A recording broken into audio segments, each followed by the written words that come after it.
Bonjour à tous, ici Julien pour Frandroid. Alors suite au test du Sony Xperia S, plusieurs d'entre vous nous ont demandé une petite vidéo de prise en main de la Sony Smartwatch. Donc là donc ça c'est la watch, voilà, donc la montre.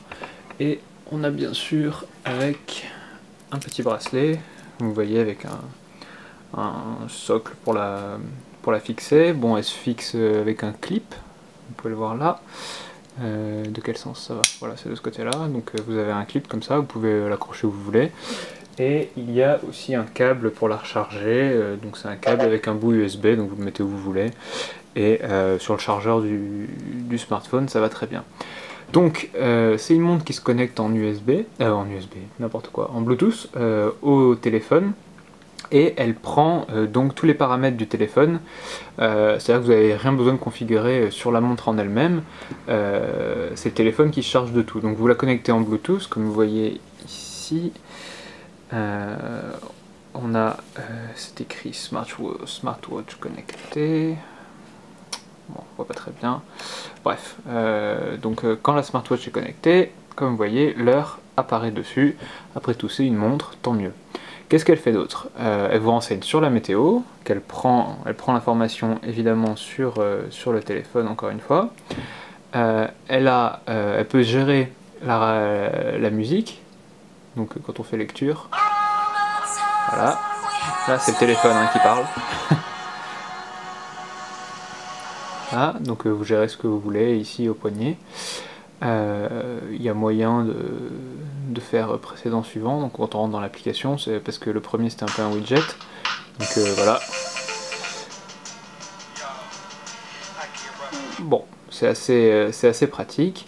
Donc pour revenir dans les menus, il y a des choses que j'ai pas encore très bien compris, mais bon, ça doit venir avec l'habitude. Je crois qu'avec 2 doigts, voilà, on revient au menu précédent.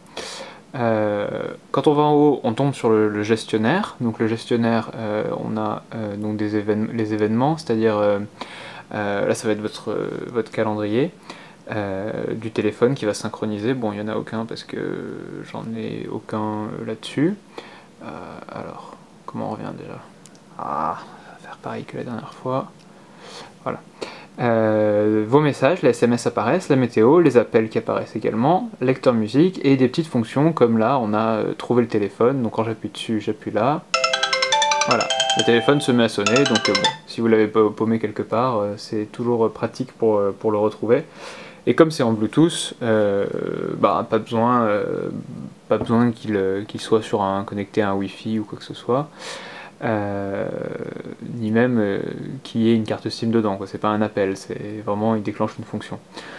Donc voilà, on a à peu près fait le tour, enfin il n'y a pas grand chose de plus là-dessus, c'est donc un accessoire qui va être vendu 100 € et qui est déjà proposé gratuitement en pack. Je l'ai vu par exemple Phonehouse qui proposait ça, la montre gratuitement aux 150 premières personnes qui choisiraient le Sony Xperia S. Et alors ce qui est intéressant, c'est que donc des packs on va en voir, ça c'est clair et net, il va y en avoir quelques-uns. Ce qui est intéressant, c'est que comme je vous parlais dans le test, on peut aller dans le gestionnaire de fichiers, et en fait il y a plusieurs applications que vous pouvez activer selon vos besoins, donc Facebook, Twitter, voir les événements, la gestion des appels. Et si vous faites rechercher des applications, ça va directement aller sur le market et ça va vous proposer des applications compatibles avec la montre. Donc elles sont toutes for smartwatch, donc en fait à mon avis la recherche qu'il fait, c'est la recherche smartwatch tout simplement. Donc comme vous voyez, il y en a plusieurs, bon je ne les ai pas toutes installées, il y en a déjà des payantes, par exemple une pour afficher le niveau de la batterie du téléphone directement sur la montre, c'est assez pratique.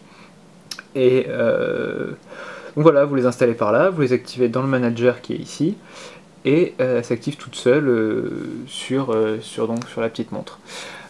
Donc c'est une bonne idée. Après bon, elle est peut-être un peu chère, 100 €, on va dire que pour une montre qui fait pas grand chose, c'est toujours une somme à mettre en plus, surtout que le téléphone ne doit pas être donné. Et après bon bah c'est pratique, ça reste pratique, surtout pour contrôler je pense la musique en fait.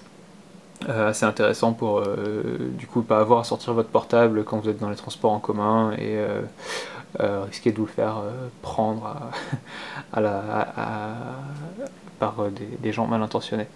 Donc voilà, un petit tour de la smartwatch. Je crois qu'il n'y a plus rien d'autre à dire dessus. L'autonomie est très bonne, hein, j'ai pas vraiment eu à la recharger, je crois qu'elle peut tenir une semaine sans problème.